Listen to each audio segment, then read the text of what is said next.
Hello, World Civilization 107 class. Welcome to week 4.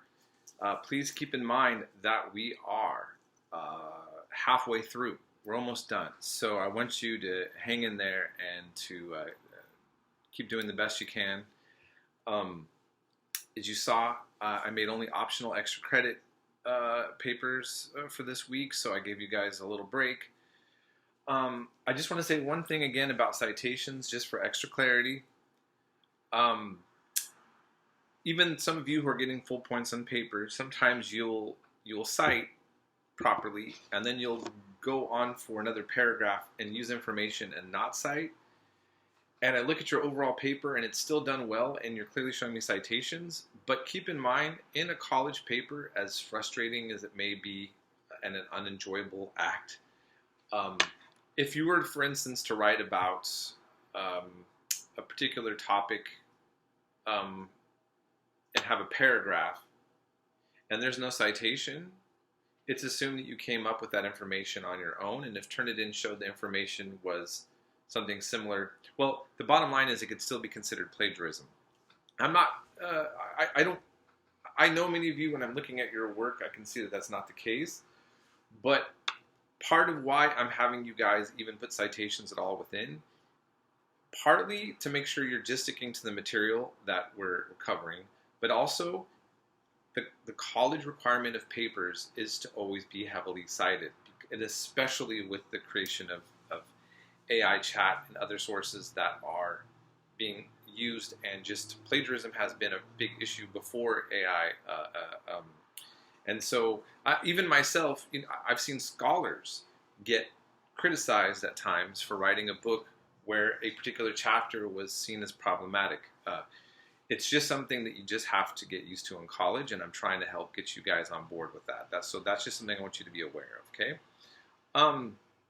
And so please always feel free to contact me if you have a question on any of this or want more clarity, so on. Then just one last thing I'm going to mention.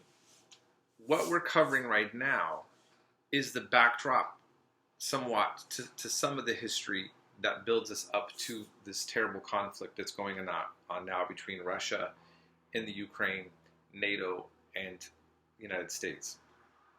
Remember, Russia right now is not communist, but we're still now having this serious conflict. Also, there's the grim topic of nuclear weapons again and still, and why this is such a big deal. And for many, thinking about the current war is just, it's something that people forget about, while those of us who study history see this as maybe as critical as a Cuban Missile Crisis.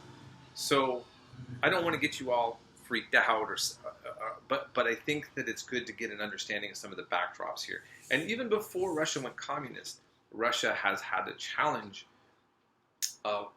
in terms of its relationship with the rest of the West. And I'm not going to say who's at fault for that, but it's been because of the history of Russia. They have been placed where they're never viewed as fully Western or fully Eastern, but they are part of the, I mean, if you look at the geography of Russia, they are a part of the Eastern world and Eastern culture, as well as the Western world and Western culture.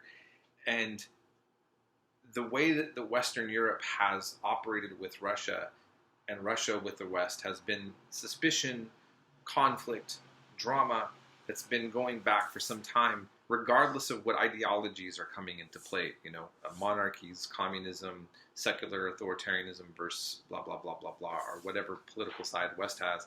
So I just want you to keep that in mind, and just know that you're paying attention to something in this history that really deals with what's going on in modern times.